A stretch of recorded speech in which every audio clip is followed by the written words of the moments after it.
Hi, Sarah.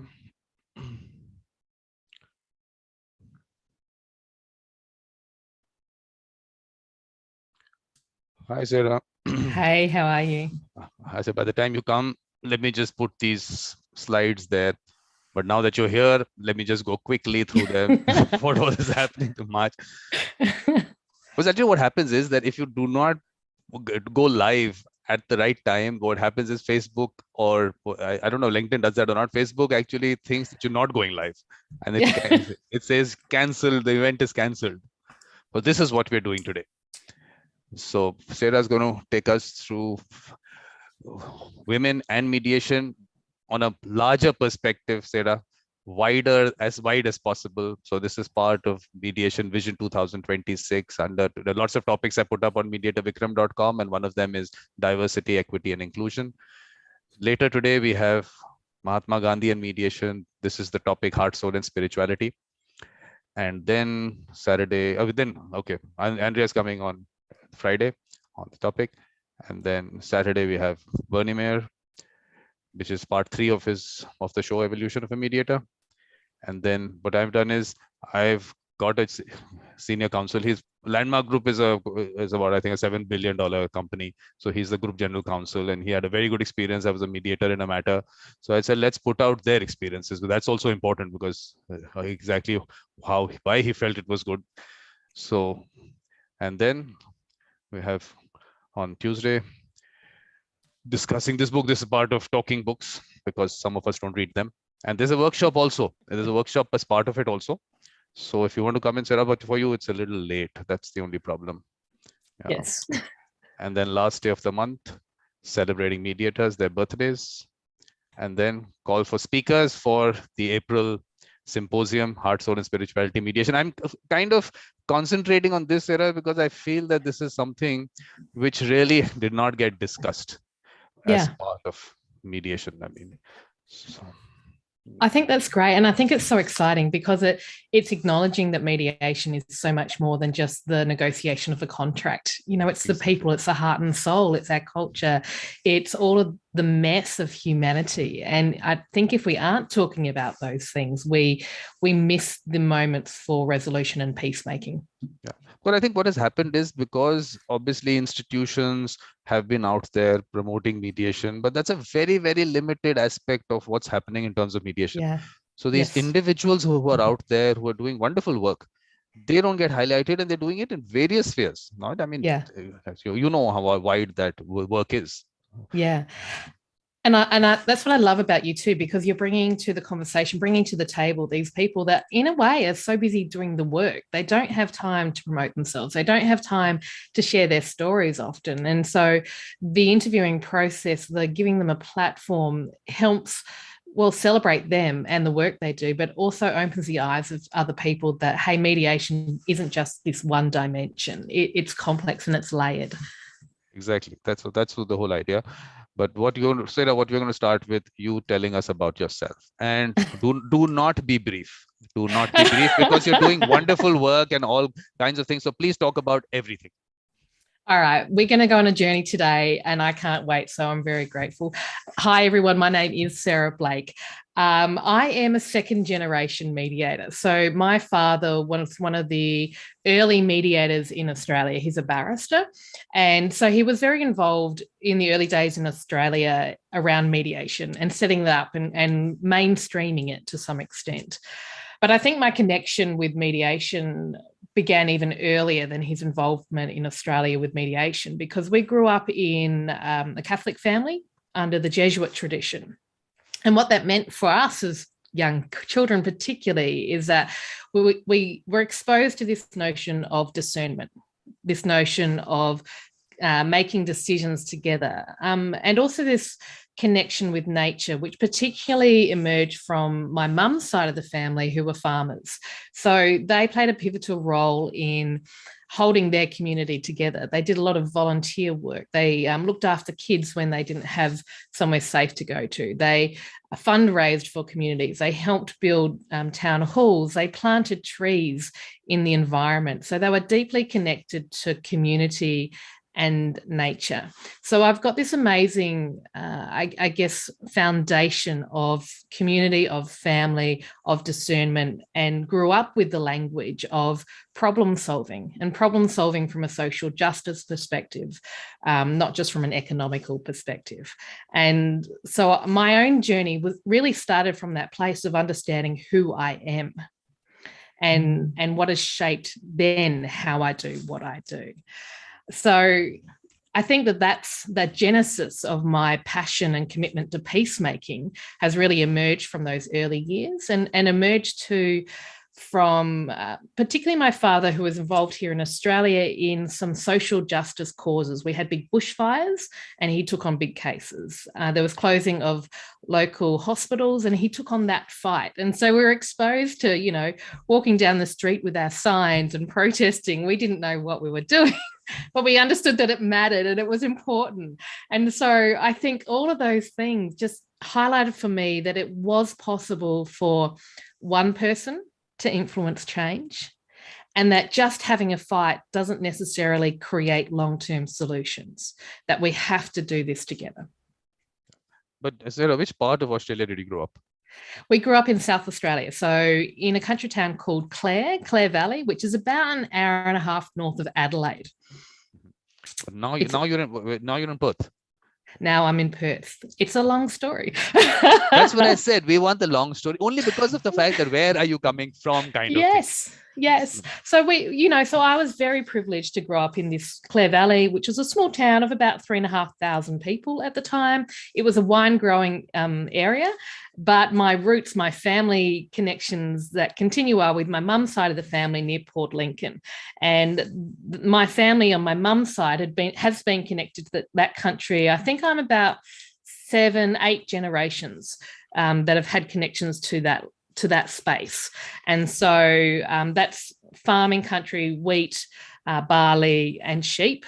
And we grew up every holiday on this farm, helping with the farm, getting dirty, going fishing, walking the countryside, getting to know that landscape, and messy too, right? So it wasn't just the glamorous on the farm. We were out there shoveling sheep poo and helping slaughter the animals so that we could have food and helping grow the plants. And so I feel so grateful for that grounding as well. But Sarah, were there chickens on the farm? There were chickens on the farm, absolutely. I'll tell you the connection between that, because what happened was that I started Evolution of a Mediator with Ken Cloak, and he spoke about how he grew up on a chicken farm, and he was selling chicken and eggs, so he did all that. Then later, as we went along, we had other people talking about their chicken story. So now, there's always a chicken story. Exactly. So that's interesting, isn't it? Somewhere there's a chicken story.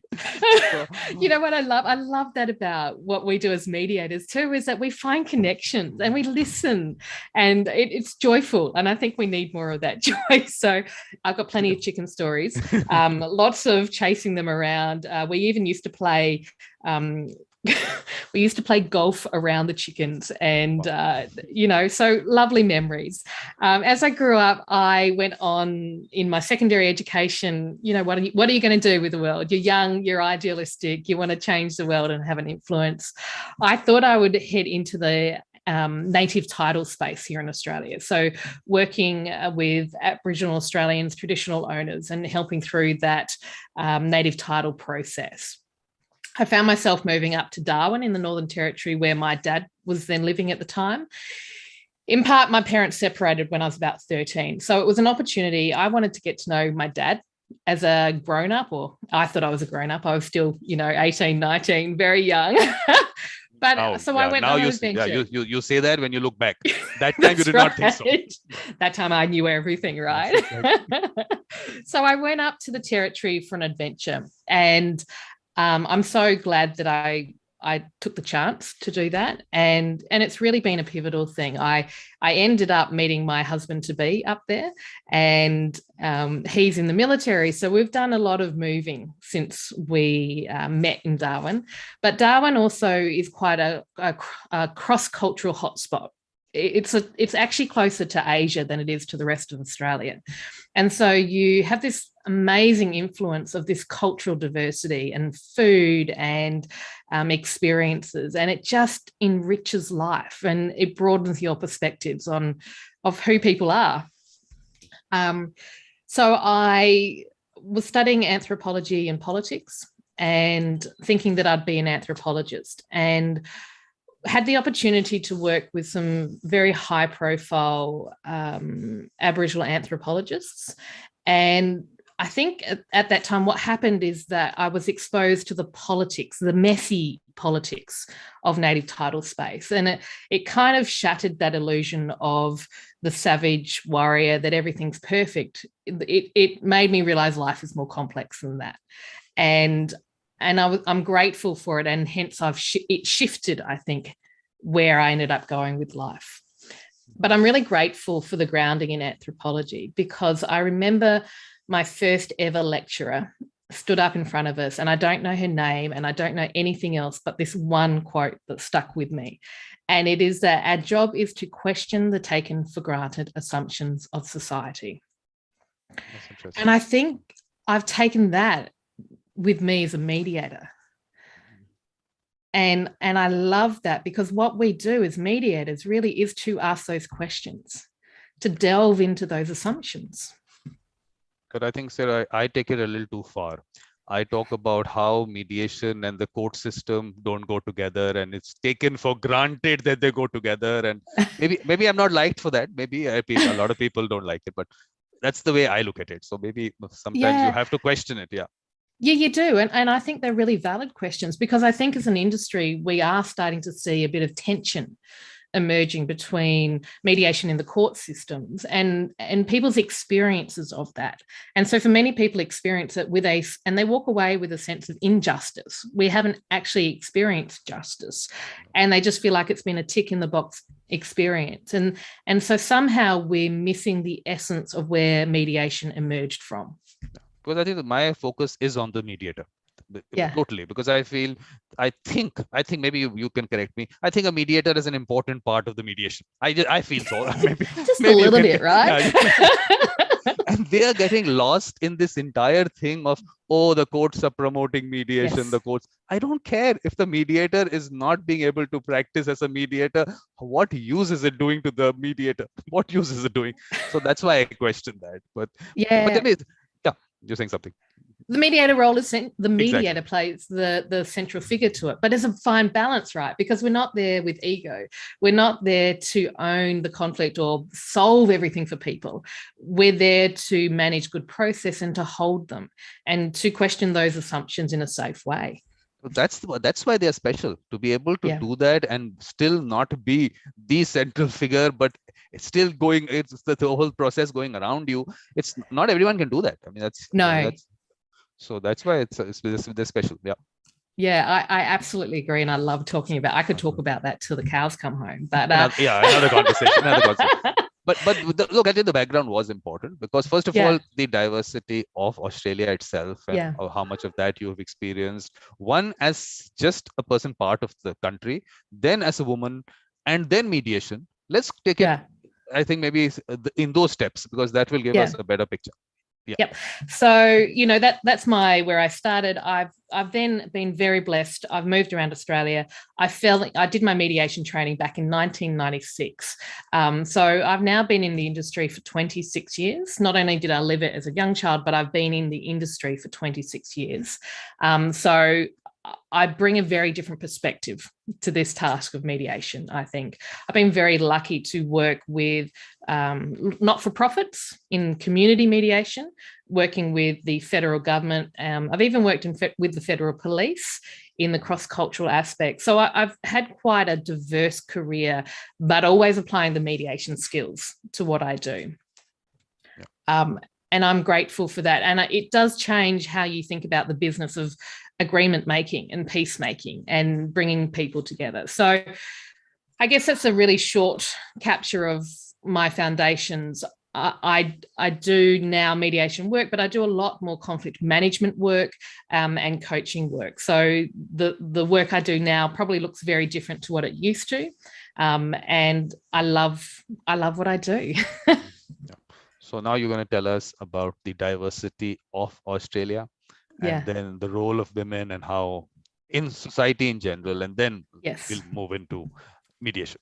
Mediation. Yeah. So for those of you that don't know much about Australia, it's a really interesting place to live. But the traditional owners of Australia, our First Nations people, it's not one group though. And that's really important for people to know that there are over 270 plus language groups across Australia of Indigenous people. I want to really make clear that I'm not an Indigenous person in Australia. So I don't profess to have authority or the knowledge of it. I can just talk from my experience and what I've seen. But I in my experiences, I've worked from remote northern East Arnhem Land to Kimberleys, to in cities and right across the country. So I've been really lucky to see some of that cultural diversity. In many places, and more of the remote places here in Australia, Indigenous people have been able to hold on to traditional culture and law, but not necessarily the case for people in more urbanised areas. And certainly on the East Coast, the influence when Europeans first arrived, it's resulted in massacres, it's resulted of loss of culture, it's resulted in a really a deep disrespect to the First Nations people of this country. So we have a messy history here in Australia that we are still grappling with what it means, and how do we heal from that, and how do we work together moving forward. And I think that they are very deep issues that we aren't even close to resolving. So I've been spent a lot of time up in the Northern Territory. Up there, they'll say that they were never colonized, they never ceded their sovereign authority. So they're very proud of their strong cultural law. I've been adopted into a family, which helps them place me in their society. I know about this much in the spectrum of what to know, but I have been lucky enough to be recognised as a peacemaker in their part of the world, in their little nation. And so that all that means is that they recognise I have a capacity to bridge between the Western culture and their culture. It's not saying that I know their ways or their laws, but I can build a bridge across. And so one of the things that I am really passionate about as a mediator is our role as building bridges, and recognising and valuing the strength, the law, the culture of other systems of resolving conflict, and wrestling with that together. And that's when we create really meaningful dispute resolution processes. But Sarah, a little bit about the role of women in those Indigenous communities. Hello. We can do that, and but I just need to step into mummy role for a moment. I'm just going to pause. Yeah, please. I'll put that screen up there by the.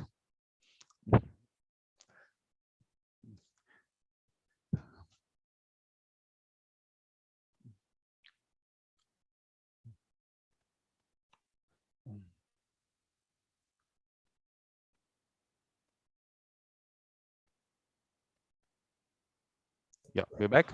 All right, we're back again. And this is some of the challenges of gender diversity working in this space. Look, when I started this business, I was a young white woman working in a predominantly male space. Certainly all the mediators, mostly that I knew, were male, and they were probably 20 to 30 years older than me. So one of the things I learned very early on was to essentially name that challenge. I remember sitting in a remote Aboriginal community with a couple of very senior elders and saying to them, hey, look, this is who I am. I know I'm young, I know I'm a female, and I just wanted to talk about what I do bring to the table and say, am I the right person? If I'm not the right person, that's okay. How might we deal with this? So it was acknowledging that diversity, but using it as a conversation point. So I didn't let it diminish me, but I also handed some of that power over. So we negotiated those terms. And I think the confidence to do that has enabled me to tackle this gender diversity space in my industry here in Australia. It's a really interesting one. In Australia, probably, I know some incredibly powerful female mediators and male mediators. Probably historically in Australia, most of the female mediators have probably come from a social work or a psychology background into the industry, whereas most of the males have come from a law background into the industry. And that's a pretty sweeping, broad statement, but I think it, on the whole, probably reflects where we are. Predominantly, women are seen as family mediators. You go off and you do family mediation work, and the struggle to step into the more commercial and complex space is very difficult. So there's all of those tensions in it. I think it's pretty accurate to say, even still, the decision makers at the top that wield the power often are men, and that women coming in have challenges. I certainly have been at that decision-making level and have had to confront gender bias on board levels in my industry, and that's disappointing. But so we've still got work to do. But tell me, Sarah, that means in the practice of law, is it the same situation? That women are doing family law and the men are doing the commercial? Is it like that? Or is it not? Look, I am a non-lawyer practitioner, so I think that's important. But from what I see, it is shifting, that dynamic, but certainly at the top echelon remains dominated by men, and that women have to work doubly hard to get that credibility and that status. So I think it's probably fair to say that what I see is men are better able to wield their status as an ex-judge, as a high-ranking QC or whatever, and use that to leverage to get the big cases. Whereas the female mediators have to work much harder to, in a sense, compete with their status of the males, even though they may have reached that level. So that is a challenge. It's a challenge, I think, in society. Who do we think of having authority? So we've got to challenge that notion of our assumptions around what does authority mean, and does it matter in mediation? What are the right mediators we're looking for, rather than do they have the right status? Yeah, because the thing is, Donna Ross, she's based in Sydney. Yes. She was on Evolution of a Mediator, and she did talk about a boys' club kind of thing. So that's where I was coming from. Yeah. Look, I know Donna, and she's doing fabulous work. And so I think I would, at a guess, imagine that most of my female contemporaries have confronted that, continue to confront that, and it's hard work. And certainly on an international level, I still see that men dominate. Men get the big cases. So women are, and we talked about this previously in a session, that very often women are provided with opportunities to deliver mediation training, perhaps to be judges, to do kind of those soft things. But when it comes to the commercial or the complex cases where the big money is, that tends to be allocated to men. And so I still see a discrepancy in terms of those big cases, that women are still getting pushed out and really aren't getting valued or considered as potential parties to managing those mediations. So are we also going to look at how parties look at mediation? Because I had Prachi, she's based in India. She's a JAMS fellow as part of my show, Mediator Experiences. Yeah. And she did speak about her experience at JAMS and how those mediators, parties are looking at them from that perspective, that they are going to tell them more than just suggest kind of situation. That's what I could understand from that. So is it is that the way they're looking at mediation? Yeah, look, I think this speaks to some of the tension in the industry, because there is tension still. Do we consider mediation in a legal lens? And in legal lenses, the lawyer is there to help you, to give you the answers to solve the problem. So it places them in a position of having essentially more power over decision making and more influence. And the parties are trusting them that they know what they're talking about. They're going to give us the answer in general terms.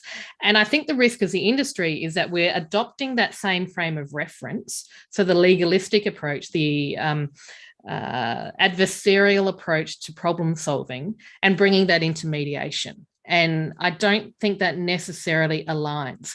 And I think that speaks to the challenge that parties are having, that we've got used to thinking of mediation as a legal process, and in a legal process, someone tells us what to do. And and they're kind of used to it, but they've probably then not seen the end result as being empowered or sustainable, because there's quite a narrow focus on that lens. And that's why I'm saying, as an industry, we need to be thinking much broader about problem solving and recognizing that this conflict isn't just a legal issue, but it's a people issue. And that people issue drives conflict. Because I'm critical about these aspects, about the way the model from the US went out. But I keep saying that it really doesn't seem to be that successful there, because mediation does not seem to be the first port of call. So that is something that we have to look at. Australia is also a mature market. I haven't, of course, interacted with a lot of people from Australia because of the time difference and because I do things in the evening. But now we're going to do things in the morning also. Morning India time. So we should have more people coming. We should get that perspective also. Look, I do think that on the whole, mediation is getting much more dominated again by the legal fraternity here. And certainly its court annex mediation is really only being conducted by registrars, for instance, within the court system. And they move very seamlessly from mediation to determination or arbitration in the same breath. So there's, from a party's perspective or someone in the process, they wouldn't really understand that dynamic and that shift, because they've just got a conflict, right? They just need this resolved. So as mediators, as arbitrators, I think we need to get better at articulating those distinctions and allowing parties to make informed decisions about what's right for us. Yeah, because I think that'll be helpful because of the fact that, of course, like I said, Australia, US might be mature markets in terms of how people look at mediation. I'm not saying it's mature in the sense we would want it to mature, maybe not, but there are a lot of countries there which obviously haven't reached there. So maybe there we can put out mediation in the right perspective, right as it what I feel is right. Yeah, look, it's really, what I often think about is that lawyers are very good at putting their argument out there. So they're very good representing themselves. They're very good speaking in the media. They're very good at talking and selling what they do. Mediators are not so good at that. So if you're fundamentally a mediator, you see your role more as facilitative. You're not out in front. You're not driving it. You're wanting the parties to speak because that's empowering them. But as a consequence, we're not very good at telling our story. And we're not very good at articulating to people what mediation really can be about. So we've done a disservice to our own industry by not really sharing that distinction. And what I love about my cross-cultural work is that it helps me bring diversity to the lens of process, that we can think about that process much more broadly and understand that creating solutions is much more than just the interpretation of law. And if we want long-term solutions, if we want parties to feel like, hey, we can't have a perfect solution, but we can live with this, then that's when we need to start thinking about problem solving differently. Because the way I am trying to put it across is that, first of all, the legal aspect of it, if there is something required in the mediation, you can get in a lawyer as an expert to talk about it. And definitely you don't need to, like, I don't know, I mean, of course, I don't know how many shows of mine you watch, but I keep saying that the law has to be reasonable, fair, equitable, just. And if any individual is fair, equitable, just, the law would be that. That's because right. Law cannot be different. And if law is not that, then you challenge the law. Yeah, absolutely. I think that, and sometimes we think of law in competition to mediation, whereas I think about it as we are partners in this together.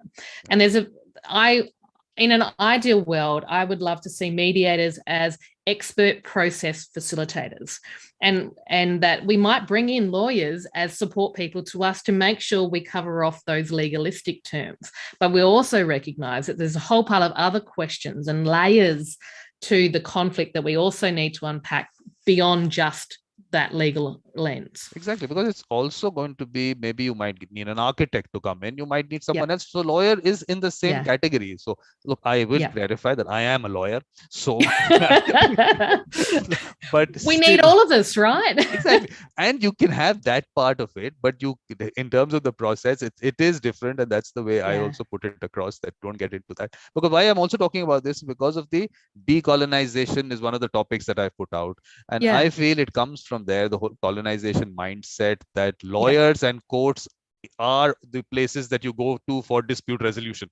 We have to change that. And that is why Yes. I'm saying that US model aspect of it, that you go to the lawyer first, then you go to the court, and then you go to a mediator, has to change. We have to take it the other way around. Come to the mediator. Yeah, and I think that from a Western perspective, we have so much we need to learn from the cultural diversity around the business of peacemaking, and that actually it is about how we all walk together through that process. And if we look at the justice systems in the US and Australia, they are, to some extent not working because they are overwhelmed. It is becoming accessible only if you have money.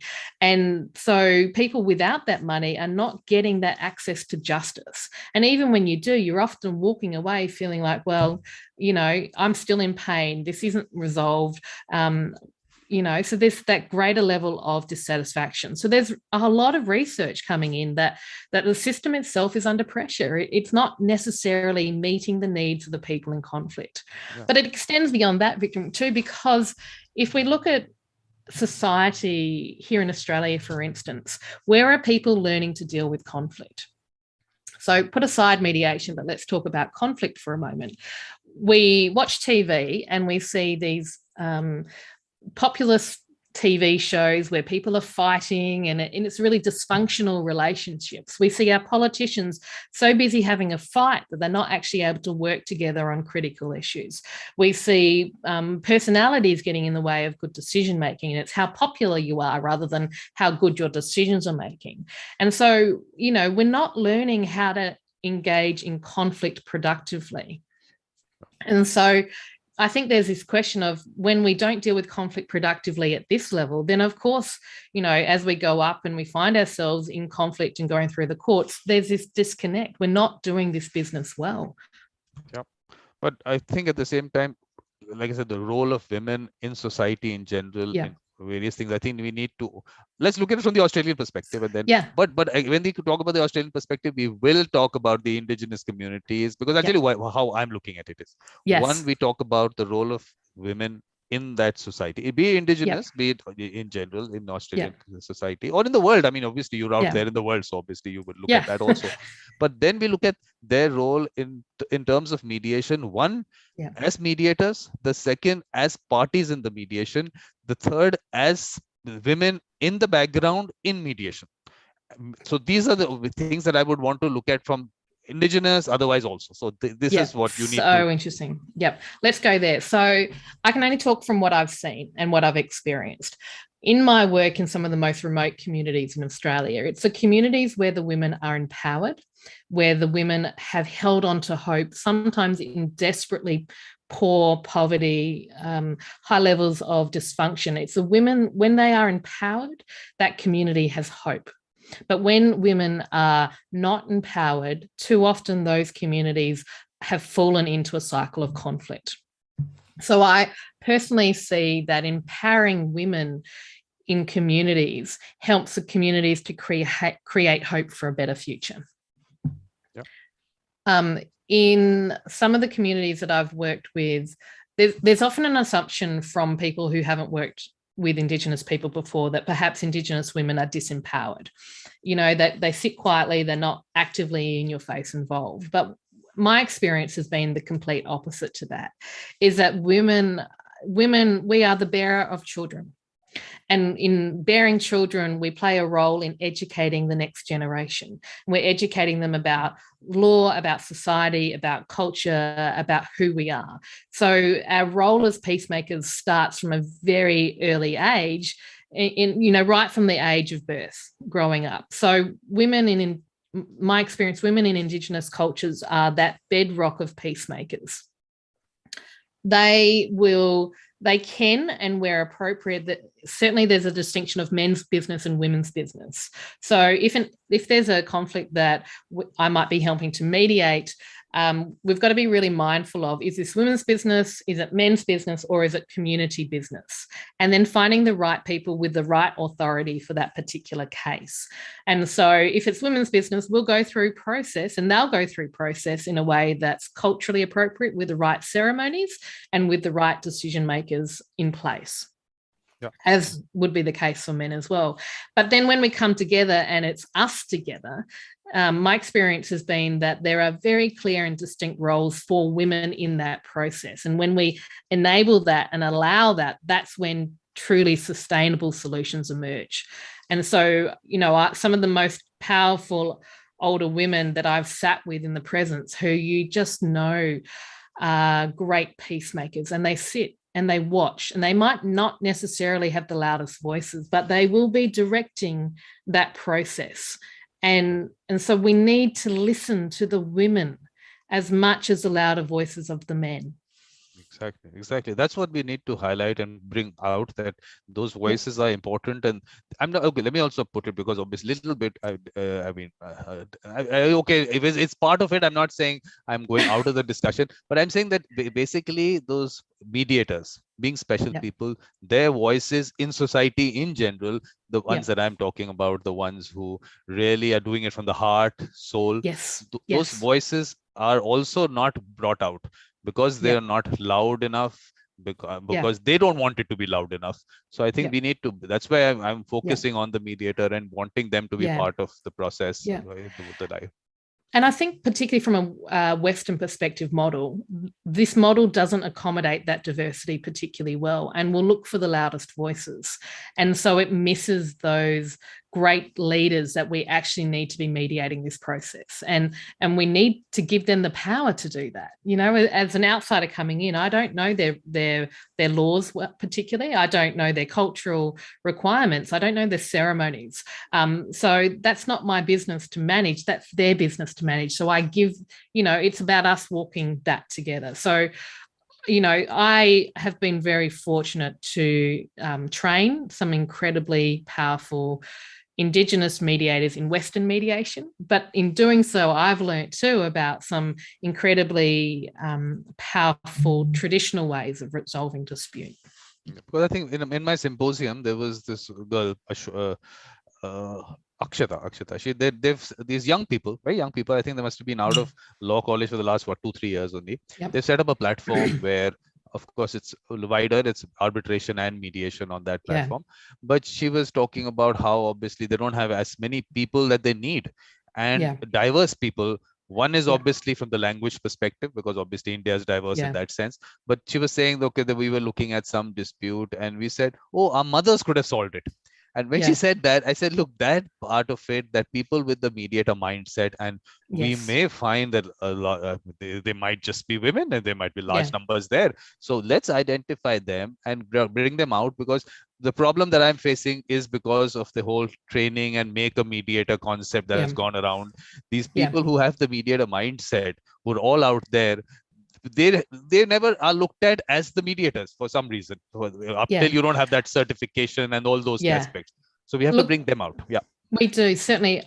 Some of the most powerful mediators in the day-to-day grind of mediation business are the women in the community, the grandmothers, the mothers that are there herding kids together, and early intervention. And when there's a problem, that's who people will go to see in the first place. And so I've done a lot of work, not just in mediation, but in, conflict management with some of these communities. And it has been about, hey, you don't need to learn to be a mediator. Let's just talk about, how can we boost some additional skills so that you've got the support you need? And how can we help others around you support you through that process? Because sometimes those natural mediators get overwhelmed because they end up having to carry so much with no support as well. So as outsiders coming in, the question is, how can we support you doing what you're already doing?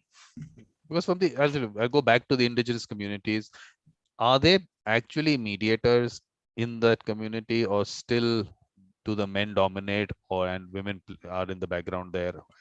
Look, because we're such a big country, and each region is so, their experiences are so varied. So in some communities, the natural mediators and leaders are both men and women. In other communities where perhaps a lot of the law and culture has been lost, it creeps in to a culture that isn't traditional, but it's not Western. So it's this funny blend. And sometimes they're quite dysfunctional, and it disempowers the women. And sometimes because of the intergenerational trauma and the poverty and all of those things, we've lost those natural peacemakers because they are just busy surviving. So it is really diverse here. I think that there are some incredibly powerful Indigenous female mediators and leaders across the country. I think it is about empowering that next generation down now, because some of those women are getting very old and they're exhausted and they're worn out. And so the question is, how can we as outsiders support that next generation as well, and work to their strengths, right? Because these are the people, as outsiders, it's not our job to fix it, really. It's their job to do it. My job is to help lift and hold them up. And so I think that, yes, they are there, but also, the reality is that there are many communities too where women are disempowered and they're not listened to and they're not respected, I guess, as they are in any society. Yeah, but so that means Sarah has to start conversations with these women, all these, the ones who are getting older. I think you need to do that. You have to take out time for that, Sarah. Yes. This is important. So I think those conversations are very important to be put out there. Yeah, they are really important. They're important for legal services to sit with these people. They're important for government services that are in this community. And it's important for us as mediators to just sit and not come with our own baggage, but sit and listen and sit and learn, and just to be in these presence of these natural peacemakers. And that's powerful, right? Exactly, because I'm saying that when it comes from the heart and soul, it is a very different, and spirituality, and it's a very different process. And that is what obviously I'm sure these women bring out. I obviously haven't had that conversation with them, but the way you describe it, I'm telling you, it must be coming from there. And that is again connected to what I'm saying. That aspect needs to be brought out, and they will bring it out. Because in the symposium, I had someone called Shadia. She's based in Indonesia, and you must listen to her session and how she talks about the heart being an important part of it. And I would repeat what I keep repeating about that session. She works in conflict areas where there's a lot of violence there, and you have these gun-toting men, and how they have broken down in that process, in the mediation process, and because she's been able to connect with them on that level. So that is why that needs to be brought out. And is it, we also have to discuss whether is it because she was a woman and she's a woman, she could do it, and that is why it's important to have women there. So that's a discussion we need to have also. Yeah, look, I think it's really interesting because, yes, we do need to elevate these voices and support them. And like anything, there is so much, there is so much benefit from allowing women to play a more active role in mediation and leadership at the high level, not just at the local level. Because I think that we as women, we're very good at looking at context, not just the content of the dispute. So we look wider often. And as women, we often look and are comfortable with emotions, and we have that language. And so we'll in general terms, often bring that diversity of thought, of consideration, of listening. So Indigenous women, women with cultural diversity, women in general are really needed, I think, to make sure that mediation remains relevant more broadly and doesn't just become another arm of the legal community. We need to be talking about our emotions or relationships or heart, or what does healing really mean in this case, and that deep conversations. And women, I think, can hold those deep conversations well. So that's why I'm saying, like, in the whole equality discussion, this aspect should not get lost. To say that they're equal in these aspects, maybe they are far ahead in the way they can handle things. So this whole equality thing, sometimes I think it's limiting, because certain aspects which are important, you might say, no, you have to bring it down. Maybe they're much better at that. Yeah. Look, I think that for me, one of the things that I learned working with Aboriginal communities is about being a female leader.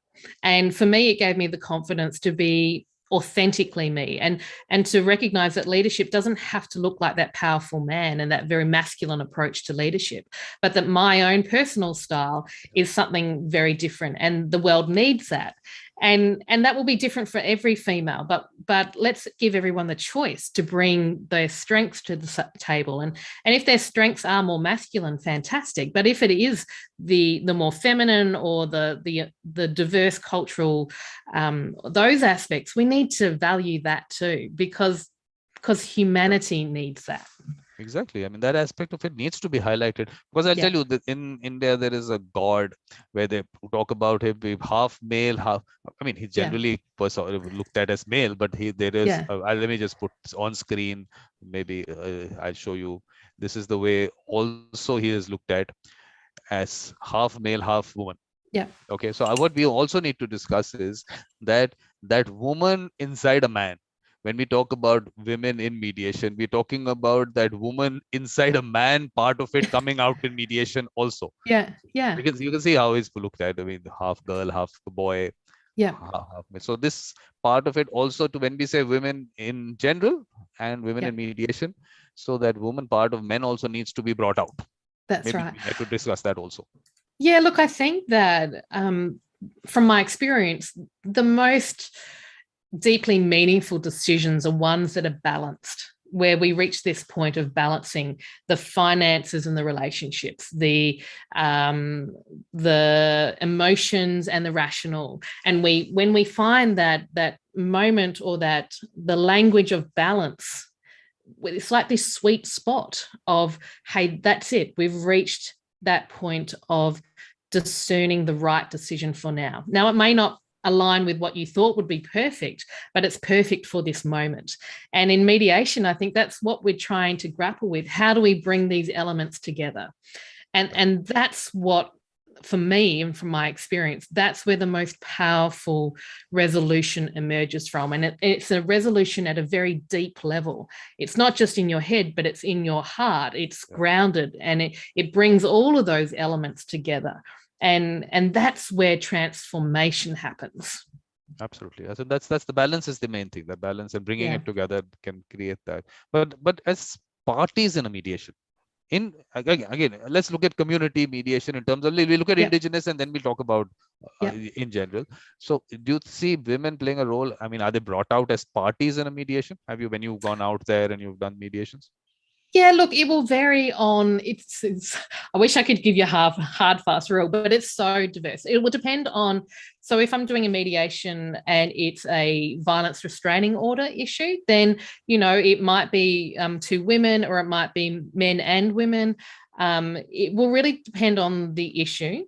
Certainly, when I'm working with traditional cultures and it's men and women issues, I have to navigate that with parties to say, hey, what do we do with the issues that relate to men's business, and what do we do with the women's business? So we just have to be mindful of who the parties are and what their needs are.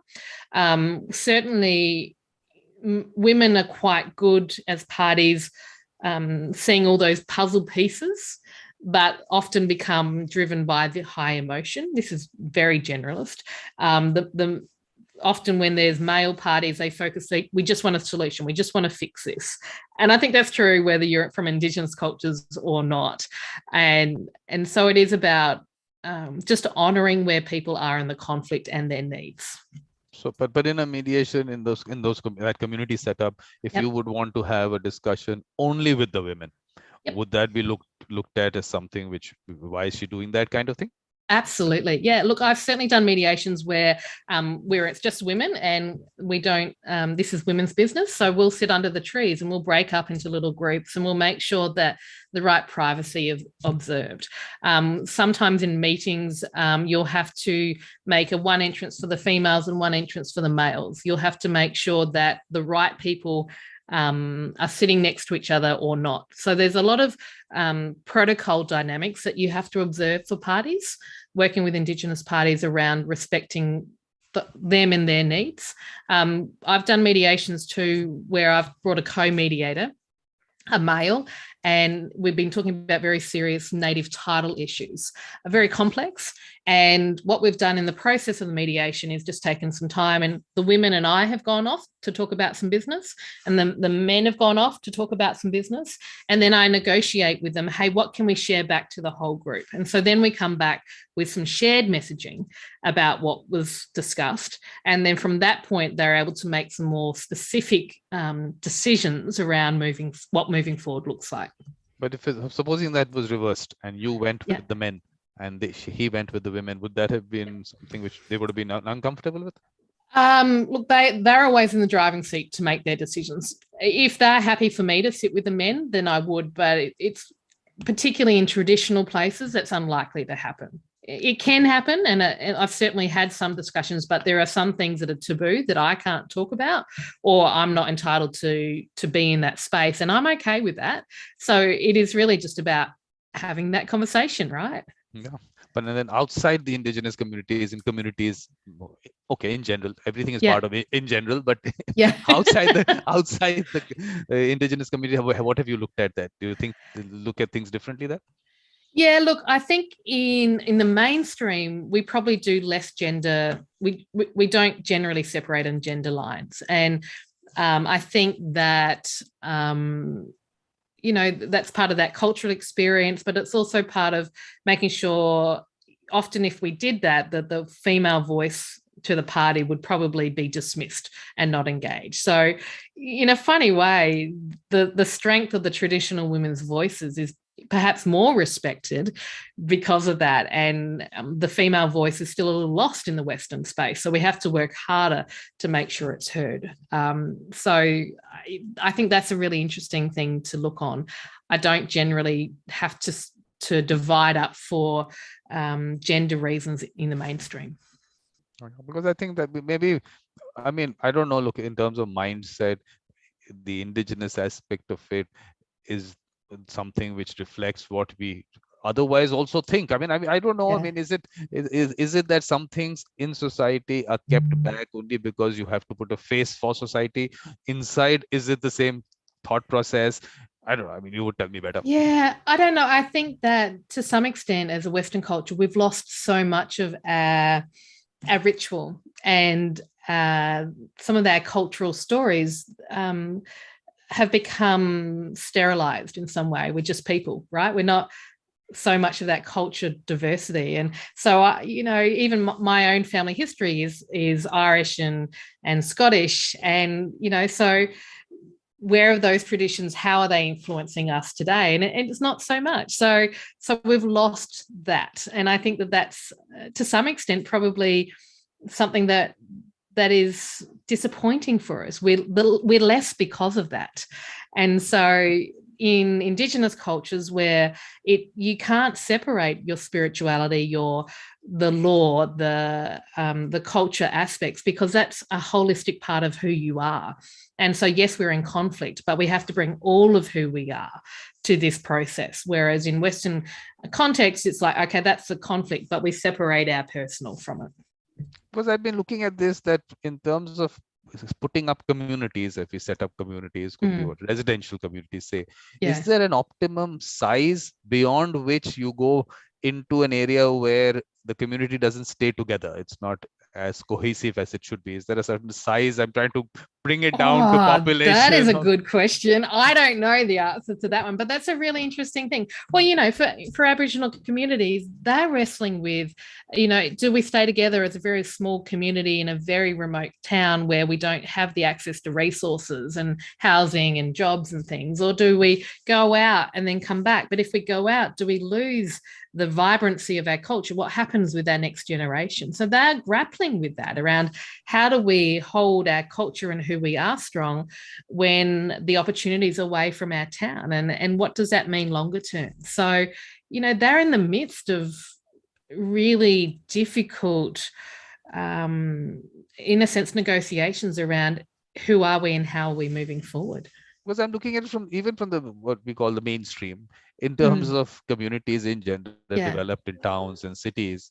They're also, are those communities too large for them to be really communities as we should look at them? And then the whole concept of that traditional thought process, where does it get lost? And I don't know. I mean, there's so many cultural elements to this, and there's elements around, certainly here in Australia, there's curiosity around individualism versus community. And are we as a society becoming so insular in our focus that we are losing the capacity to care for each other as a community? And COVID vaccinations are a real trigger point for us here in Australia around, well, why should I do it? Why should I care about what's happening to other people? I just care about me. And so all these sort of tensions highlight I guess, fracture points in society about what it means to be a community. You know, at what point do we actually care about community? Do we need community? I think we've forgotten why community is so important. Exactly. That is what we need to also look at, because it affects dispute resolution. It does. I do talk about dispute resolution. I don't say conflict resolution only because I want to limit it there, because I feel that is quantifiable and people would be able to then, for mediation, they'll appreciate mediation and then take it to the larger conflict resolution. And there you need lots of more people other than mediators also. So that's why my focus is a little there. Maybe people don't like it. That is narrow down. Very narrow down. It's down to that. So it affects that, because I've been talking to, say, in this symposium, there was someone from Morocco, Athman from Morocco. He spoke about how he's seen that change happening in the towns. I mean, not even looking at cities and towns, how that aspect in terms of divorce rates have become really high, only because there is no concept, individualistic, that's what it is. I mean, there is no concept of any elder or any respect or anything happening there. So he's seeing that change happening in front of him, and so that is why that whole community and dispute resolution and mediation, I think we need to connect that there. I think as societies, and certainly in Western societies, Peter Adler talks about this as well, around how we are becoming increasingly divided. Our division in communities is becoming a real challenge around, we can't talk about politics in the US anymore because it's just too high.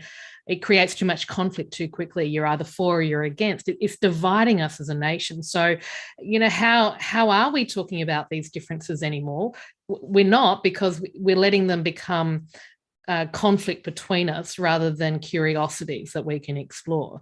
And so then I think that points of division feed into that individualistic thing, and it is a breakdown of community in a way, and values, and what does it mean for us to care for each other, and maybe that does link back to those values around when we sterilize decision making, when we focus on only one element, we can separate ourselves from the vulnerability of emotion. We separate ourselves from each other because it's just a transaction. It's not an engagement. And so maybe as a consequence of this dominant approach, we're actually losing that essence of us collectively together. Because the thing is that initially when I started, I said Mediators Collective, and obviously focusing on the mediator. But then I realized that because of this aspect of society and bringing them together, communities together. So I said now that Peacemakers Collective. I said peacemakers also have an important role in relation to mediation, because if they are out there bringing the community together and also talking to people about mediation, yes, but talking to the disputing parties, getting them together, that's a expertise by itself. So that's why I'm trying to put that across, and you will obviously would tell me more about how to get that going. But I've looked at school teachers being an important thing, and there also, do we look at women? Will those women school teachers be better in getting the society or the community together? So there also you need to maybe highlight a little. Look, in an ideal world, everybody would learn to do this, I think. So I would love to have this ideal world where we don't diminish it as a gender thing, as a male or a female expertise. This is just how we engage as humans. This is how we value each other as humans. And I think that's what we're aiming towards. And I think for me, peacemaking isn't just something that happens in those big conflicts, but it happens in our day interactions. It's how we disagree, because we're all going to disagree, but can we do it in a way that isn't destructive? So as mediators, we play a really important role in a sense, educating and providing the example for society more generally. They're not learning it elsewhere. We have these skills. We need to action it. We need to live those skills, so we lead by example. And that's peacemaking starts in our daily interactions. Yeah, because I'm saying that because of the fact that that whole mediation process, to even get there, we need someone to be the catalyst or be the facilitator for that. One is a facilitator in the process of the dispute, but facilitator to get that part of it. So I still feel that I mean, who's going to do it is something that I still want to put together. So that's why I was asking you, because I just said school teachers because I just felt that they have that respect in society and in the community, so they can do something there. So in addition, because I might be moving away from the topic, maybe. No, I don't think so. Look, I think, certainly take my own community for an example, that my community has suffered. We had a local politician who created a lot of division in our community. And then it led to a lot of fear amongst each other, and on our social medias and things, there was a lot of conflict happening, a lot of disrespect, and people forgot to talk to each other. So one of the things that I want to do locally is, well, why don't we just start with women, right? Because that's who I am, so I can engage with women and talking about some of these issues, little micro conversations really around who are you? How do you make decisions? What does leadership mean for you? And are you empowered to use your voice? Because even here in my little community in Perth, Australia, there are many women that feel disempowered, that can't use their voice and are fearful to use their voice. And if they aren't heard, then they can't contribute to good decision making, which means that we're not going to have peaceful communities, because we need that rich, diverse voices. Because I'm saying, again, this comes from that whole decolonization aspect, because the colonizer had to divide and rule. That is the way they could rule, because otherwise, I mean, such few numbers. Because, I mean, there were nothing. I mean, in terms of bureaucrats in India, there were some 5,000 of them, is what I understand. You can look at the statistics again. 5,000 ruling. I'm using the word ruling. Ruling over 300 million. At that time, we were 300 million. Now, obviously, we were 1.3 billion, but at that time, we were 300 million. So to do that, you had to divide society. And that carried on even after the colonizer left, because it was a wonderful way to go about it. You can rule by dividing them. And this shows everywhere. I mean, in the US or India, I mean, I would not want to comment on politics of any group or anything, but I'm saying that is the only way you can do that, which I see changing in India, because obviously, I mean, in terms of the appeasement of certain as parts of society, I think that part, it seems to be changing. But I still feel that part of it is something also we need to focus when we talk about. Yeah. Look, I think whether we're talking about gender or cultural diversity, as mediators, we need to understand power. For me, this is an issue of power, right? And how it is used to consolidate control. And, whether it's our politicians or whether it's parties in conflict, they'll all try to gain power to gain their own personal gain. And our job sometimes is managing that dynamic to maybe lift up one party to equalize and balance that negotiation. And sometimes it is around being prepared to say, hey, this isn't fair and this isn't appropriate, and I don't think this is right. And so understanding this power dynamic and how it is used is really important for all of us as a society, not just mediators.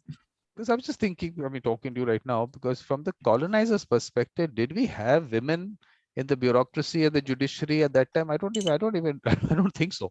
And did we carry that legacy with us in the judiciary and in the bureaucracy and in the government? I thought that's interesting. We'll have to look at that part. Look at, I think,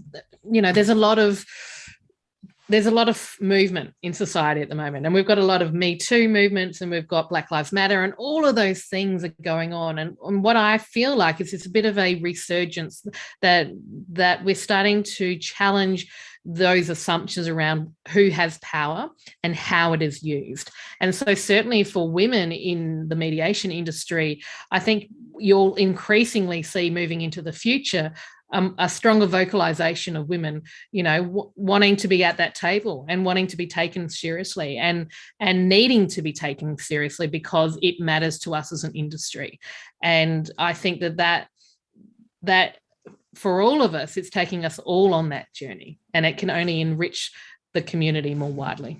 Yeah, because I mean, of course, we'll be, when we get voices from all parts of the world, we'll see. Because in that session that we had on International Women's Day, we did see a difference in terms of women from other parts who said that they don't feel that there is a difference there. So that part. Yeah. So, but only thing is, you're looking at. Is there a time constraint?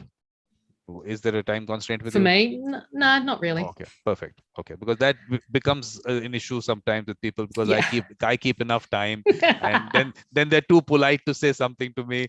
So I It's only when always. my kids start bothering me, and then we know the time's done. But what about your kids? I mean, they've grown up in you bringing in your history and that cultural aspect of it in their lives. Are Yeah. they exposed to that? Yeah, absolutely they are. I'm secretly proud and yet kicking myself at the same time, because I am very consciously teaching them the skills that I know from conflict, and they'll often say to me now, Mum, you're not helping with the problem, Mum, or are you helping or are you causing more problems, Mum? So they learning too, and I had to my eldest son, who's nearly 10, the other day, and said, I know this is really hard to talk about, and I know this hurts, but this is a really important conversation, because we can't deal with the problem if we don't understand it. So it's as much for me living that with my kids and helping them be equipped to deal with this better in the future. But if they're around, we can ask them now. Maybe you can ask them later. There's a question that I ask children. I ask them that if there is a fight between your friends, is there someone that you people have who helps you resolve it in terms of friends? And the Yeah. other thing is that if there was a fight between friends, would you intervene or would you come in and try to help them resolve it? These questions I like to ask them. So Yeah, well, please. I'm going to ask them offline, and then I'll get back to you with that and then let you know. Look, certainly my eldest is of that age where last year he experienced bullying, and that's not unusual in schools. And he's a little, he feels deeply, my eldest, and he doesn't want to disappoint people and wants everyone to be happy. And so we spend a lot of time trying to empower him not to be the victim. And so how can you deal with this in a way, not without punching up, because that's not going to help things, but how can you deal with this bullying so that it doesn't impact you anymore? So, we've had to do a lot of work to help him with that. And the proudest thing for me was watching him stand up for himself against a friend who was been a bully, and do it. It was messy and it was kids, but he found his voice and he walked away from it feeling like, I've got this, I can do this. And, it doesn't mean he'll have it all the time, but in that moment, he understood that, it's okay to stand up for myself. Because I would really be interested in terms of in that bullying experience that he was having, was there someone there who he felt did try and come in as try to resolve it? I would really want to know, because those are the kids, those are the children we need. I mean, if they're there. Yeah, interesting conversations. I think that, what a rich learning for other kids to hear off each other about their experiences, and how they support each other through that, and who do you go to in your friend group when things are hard? And perhaps as parents or as mediators, and if we're working with the schools, these are sort of questions that we can be helping them have those conversations. Because right there, that differentiation I want to bring out is that there will be some children who are peacemakers. Of course, why don't you resolve it, kind of thing, and one that mediator mindset who will actually try and resolve it. So I want that aspect also to be highlighted, because I see that when peer mediation is discussed and kind of taken through in school, the process, I think that differentiation is not brought out, because that resolving your dispute is something that the children need to learn how to do it, and that is where empowerment is going to come from. One is very nice that, okay, be nice people, get together, you should not fight, kind of thing. Definitely that should keep happening, but I want to focus when it comes to peer mediation, actual resolution, because the moment you can actually resolve, first of all, you learn a lot about yourself and how to maybe collaborate and everything, but the fact that you actually walked out resolving something, that is what I really want them to experience. Yeah. Look, I would love adults to experience that too, right? Because I think that we don't, I think we miss that. I think, in our quest to train lots and lots of mediators, we've created this false belief that everyone can be a mediator. And I don't think that that's the case. And, we want everyone to have mediation or conflict management skills. And I think there's aspects you can learn about it. It doesn't mean that you'll be really good at mediating. And so, sometimes we'll need a lawyer, sometimes we'll need a mediator, sometimes we'll need an accountant. So it's really valuing that distinction as well as adults, and then helping the kids understand that. Very good. That is, I mean, I should just take this clip out separately because this is exactly what I keep talking about, and a lot of people maybe don't understand that aspect of it. And he said, why is he saying that everyone can not be a mediator and we can make mediators in that 40-hour factories?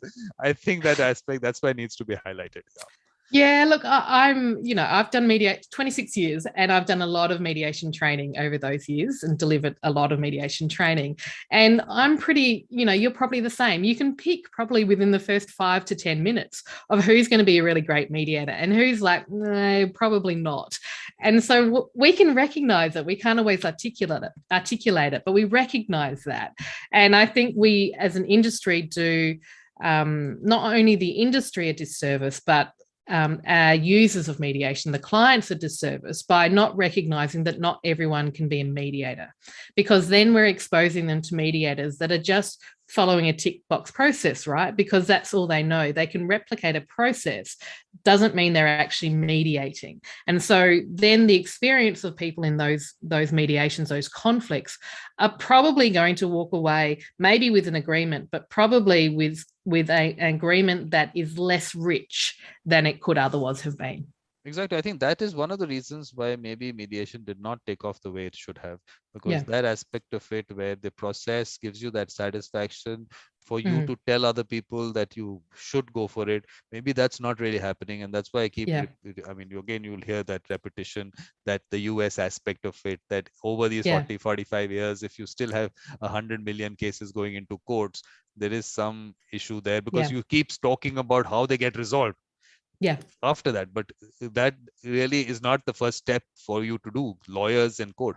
So that definitely, I mean, I of course I'm trying to move away from that training word, and I really have been saying skill development, because I'm saying that skill exists and that skill needs to develop, and we need to create an atmosphere for that. But when we say training, I feel we are undermining that skill, that the natural ability which is there. I don't know what your view on that is. Yeah, look, I think so too. Look, there's a product. I think mediation has become a product, and we lose some of the, as I've said before, I think we lose some of the essence of what it can be. And certainly there are mediation skills that we can all learn and we all need to have. But what is that distinction between having those mediator skills and actually being a mediator? It's a bit like if we talk about leaders, I don't know, I've been in the presence of some people that are just natural leaders, and they have charisma. It's not just, it's a presence. It's charisma, but it's a presence. And it's a capacity to speak wisely. And they're often calmer. They often aren't in your face, but you just feel in their presence that these are wise people. And I've had the privilege to sit at the feet of some wise Indigenous people and just be so humbled in those moments. And we know it, and we can't always articulate it. And I think that's true for mediators. And in Arnhem Land, they talk about the mediator is also a leader, or a good leader cannot be distinguished from a mediator because they have those skills and they play that role. And so in the Western mainstream world, I think we're so busy focusing on the product that we forget that the essence of a true leader, of a true mediator, is something more intangible than just following the steps of a process. Perfect. And now basically now I don't need to do any shows and everything. Sarah is saying exactly what I keep saying, because I'll tell you two parts of this. One is that the energy that mediator brings in, I think that is never really discussed, because obviously there is no gauge to put it down to something, but that presence that you're talking about, that presence and everything is a very important part of the process. I mean, just the fact that the person brings in whatever that, I mean, we don't even have words for it really. I'm saying we energy. Feel it, right? Yeah, exactly. So I'm just saying energy for just for convenience, because I don't want to put it down to any particular word actually. But the other part is that these people who are out there already in, I keep saying villages, because I feel let's start from there. There are these individuals there, and politicians are different. So these people, if we can bring them out and value them, and they can be part of whatever, it just be dialogues around the community. I think that same reasonable voice can actually make a difference as we go along to the national level, to the international level. So those people are lost because of, again, Yeah. that voice is not loud enough because they Yeah. don't want it to be loud enough. But I'm going They're back to too busy. exactly. So, and I know, and they're very content with life also. Yeah. I think Yeah. they're not part of that rat race to be Yeah. someone or whatever. They're so Yeah. satisfied with themselves. So that is why Yeah. I'm bringing out this again. This power is again. I kind of comes into that heart, soul, and spirituality Yeah. concept of it. So we need to really highlight them, Yeah. value them, and that is why I keep saying they're special, and that's what I want to Yeah. bring out. And I'm trying to reach there, but the process of reaching there again, one It's of course, hard. Yeah.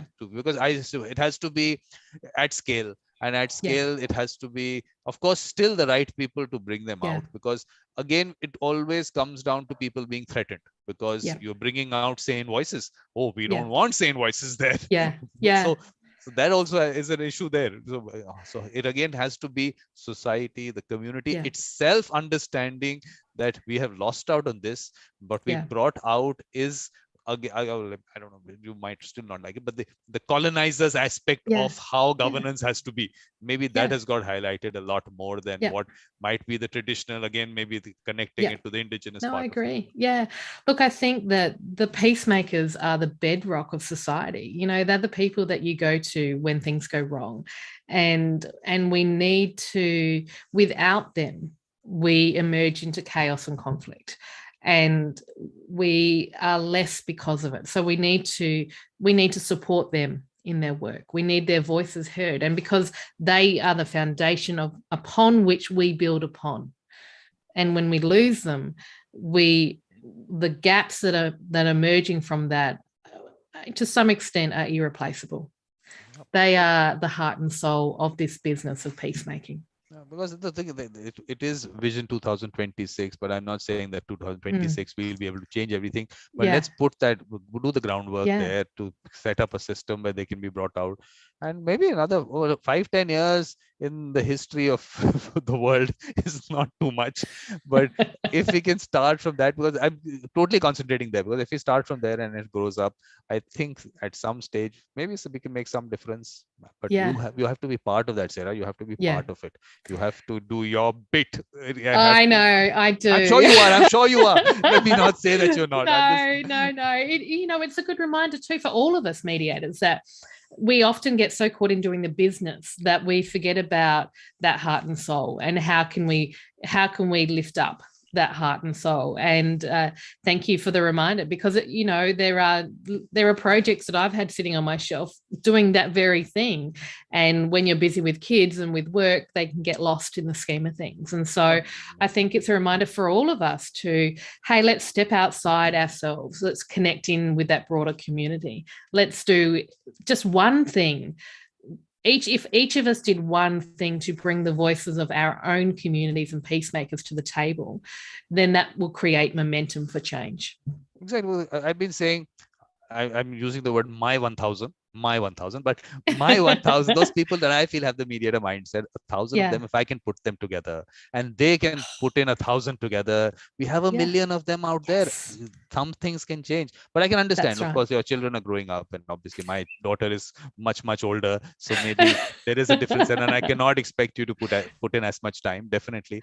But whenever you can, whatever, that's why I'm saying that put it down. Maybe your YouTube channel, just that conversation will go out wherever it has to, and you will be very surprised that there are people in every corner of the world who would watch it and they would get inspired. So I think just putting that, I think, is good enough, because look, you can't have individual conversations with the larger communities that you have around you, because it'll be difficult for you. I can understand, but that little clip also, if it goes around. So maybe you should start. I mean, I feel that you should start recording these conversations with people. I think that's a great idea. Thank you. All right. So you've thrown me a challenge. My challenge is to get a clip out by, give me a month and I'll get a clip out for you. And we can you know how I do it. It's not clip. It has to be clips and clips and clips. Yes. Thank you. It's at scale. Everything is at scale. Okay. So we have to do that. It's tell me, wonderful. but Sarah, from the global perspective, I mean, obviously Yeah. you are interacting with people from all over the world. Yeah. What have you seen there in terms of difference in approach? Again, let's look at the gender part of it, and in mediation in general also. I mean, please talk about it from that perspective. What have you seen there? Look, what I have absolutely, COVID has had a big impact on us as an industry. There is no doubt about it.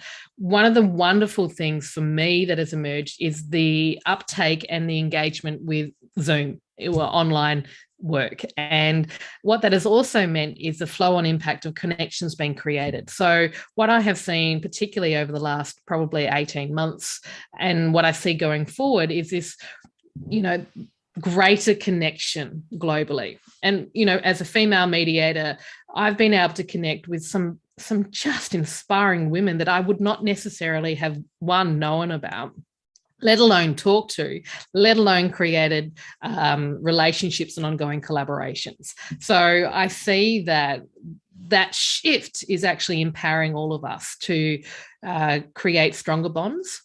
I think that what I've seen, I guess it's probably my lens, but I've seen that women are coming together collectively more and being more confident in telling our stories, in sharing what we do. And I think that women probably will be the drivers of change over the next little bit because we need change and we're now able to do it. And so things like Zoom and online actually reduce barriers for engagement. So it doesn't matter that we can't travel, for instance, because we can do this.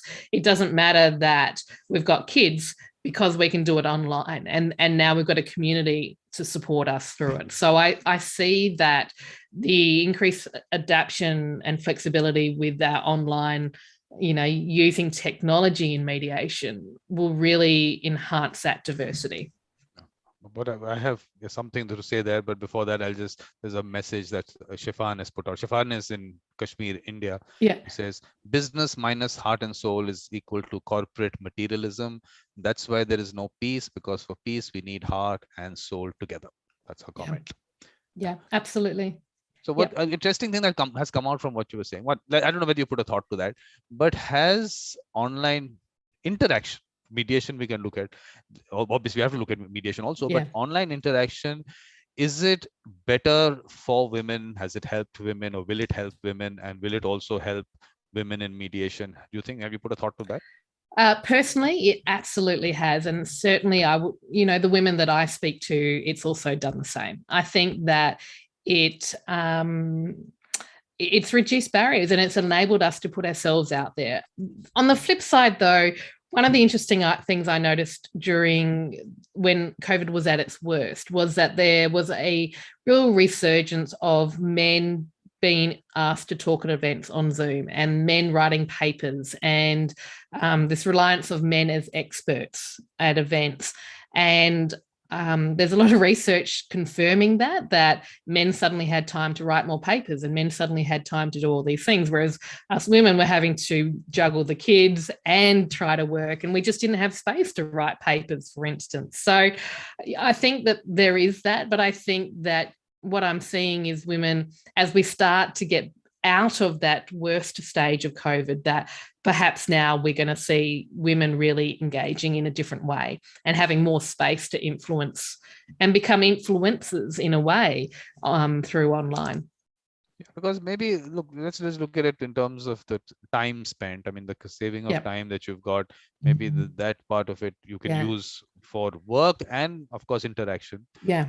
But in terms of the space, the online space, is it different for women in any way from the physical space in terms of doing the job of mediation? Yeah, mediating and of course interacting, that also, but mediation.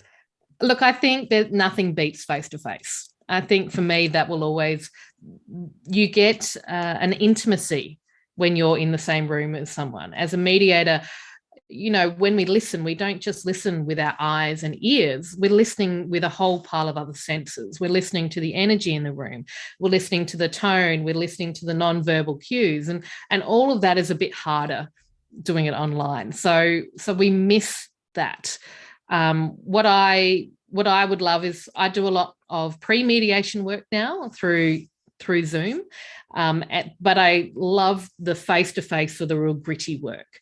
It's easier for me to hold those spaces and kind of push people to a deeper level when we're all in the room together, as opposed to online, because I think that it's easier to disengage. I've heard other mediators say that their mediations are less emotional when they're doing it via Zoom, and they see that as a really good thing, so we can focus on the facts. They tend to be very legal lawyers that are doing that, and I think that, again, all that's doing is reinforcing the notion that mediation is just a negotiation of facts. So how do we as mediators use this technology to make sure that heart and soul element is also valued? And it's harder, I think, doing that via online. Of course, I am disagreeing with you on that, because I feel everything works out well, and I've been saying that since the time the pandemic started. And I think for me, of course, it doesn't make any difference, and I'm actually going to do it only online, only because of the fact that I've taken up this entire promotion of mediation, and I will not be able to do it if I have to. The physical thing has to happen. But I don't know. I felt that conducting the process is maybe a little different online and from the physical space. And do you see that does it benefit women doing it online in any way in conducting the process, or doesn't? I don't know. Look, I don't know. I don't. What would I say? I think doing it online probably increases accessibility. I don't know in terms of whether it has any greater benefit for women beyond that. I can see too that, as a female, I'm very comfortable on an emotional level and bringing that out. That's probably as much who I am as anything. And so I find those ways to bring that into my mediations anyway. I think it's, how do we equip mediators to do that is probably the question. How do we help female mediators, male mediators do this business with that balance of heart and soul in the mediation online? Because just as a thought, just putting it out to you for discussion, that now, first of all, do women read more from the faces and this part of the body? Maybe are they reading more from that, and is that benefiting them? And having everyone on the screen and looking at all of them at the same time, is it helping? I'm just, because look, this is women and mediation, so I'm discussing that, whether there is a difference there. Maybe there's psychologists out there that can answer that question for us. And if you do, can you put it in the chat function so we can all learn from you? I think they're really good questions, and I'm curious about it. I think I personally know that I am very attuned to the micro movements in facial features. And so we've got to zoom in closer. But when you've got multiple faces, it's harder to pay attention to multiple faces. Whereas in the room, even though I'm not looking at them, I've still got the sense of what's going on. I'm not looking at your face, but I can hear you squirming in the background. So I know you're a little bit uncomfortable. So I'm curious too. Let's get some psychologists because here again, we'll have to discuss what is the optimum size of the screen so that you can see everyone. Because I do hear people have very large screens also, but does that lose tracking all the people on the screen? So then you have to look at that also. What is the optimum size? Look, I think as an industry more generally, these are really important questions as we go forward into 2026, for instance. We're now having to face really different questions around technology and how that impacts what we do. And what I would be saying that in that debate, in that conversation, in that research, let's make sure we're hearing from diverse voices. Let's make sure that the women are sharing their experiences. Let's make sure that people from culturally diverse backgrounds are also sharing their experiences. So we get a much broader picture of the impact, not just from traditionally white academics doing this research. Yeah. Because these are finer things which will obviously come out as we go along. But right now, it will just be a discussion on online, offline kind of thing. But then in the online, what is it really that is actually Yeah. working? Because obviously, look, Yes. a lot of people have been used to the offline world, and Yeah. obviously changing that aspect is taking away not just that the process, it's them traveling. I mean, a lot of Yeah. people just maybe were missing out on just the traveling part of it, Yes. and they were so used to that. So Yes, so exactly. not wanting to do it online only because you're going to miss out on traveling. So, That's right. Let's be really honest about, what are your motivations in all of this? We've got to be honest, right? I exactly. miss travel. I miss getting out and meeting lots of diverse people. But at the same time, I have just loved meeting people from across the world doing really interesting stuff. And I just wouldn't have had that if this shift hadn't occurred. Yeah, because look, I here am someone who's found this as the ideal world for me. So Yeah. why I'm asking you from there is because everyone has not taken to it the way Yeah. maybe I've taken to it, because I Yeah. have that ideal combination of I do get out, I play my golf, come back, do my work, then sit in the evenings and do my Yes. whatever promotion. But this is where the challenge to fit in that morning Australia, Southeast Asia is the Thank only thing you. I'll have to fit it. But that is where Sarah's going to take over. She's going to do that. How I much can time she's do going to that. get, how much time you're going to get is obviously, I don't know. But obviously, but what we should do at this point of time is a concluding kind of thing from you, because I'll tell you Yeah. why. Although I'm not really into it, that okay, people are not watching it because these are long sessions. Maybe, Yeah. I mean, I don't know whether that really plays on their mind, because if it's an interesting discussion, you would go on with it. If it's not, it doesn't matter. Even if it's 15 minutes, you're not going to follow Yeah. it. Fast But forward, it's fine. yeah, but I just feel that maybe that's because the thing is that these sessions, like symposium, of course, that I'm after cutting off the live stream, I will take time for you. You're going to be on that symposium also, so we'll Yeah. take time from you there. But any concluding kind of whatever remarks or comments or Yeah, look, suggestions? I'd love to, and thank you. What I really would love to see is the really empowerment of female mediators and female peacemakers in our industry, and I want to encourage women to step up and step out. Don't feel like you have to be boxed in to what people want you to be or how you want to be. Use your voices, find your areas of interest. Let's work and walk together, because this industry needs diversity. This industry needs heart, not just rational. And without it, we all miss out. And so I want to encourage particularly women to share your stories, but to support and walk with each other, because sometimes we can feel a sense of competition with each other, and that doesn't help change. So it's about us creating a community that's working towards something bigger than ourselves. And there is so much work to be done to create a more peaceful world. And it's only together that will happen. But at the same time, Sarah, you have to send out a message that let's not do reverse discrimination, or there should not be any Yes. reverse bias. That Yeah. also. Yeah.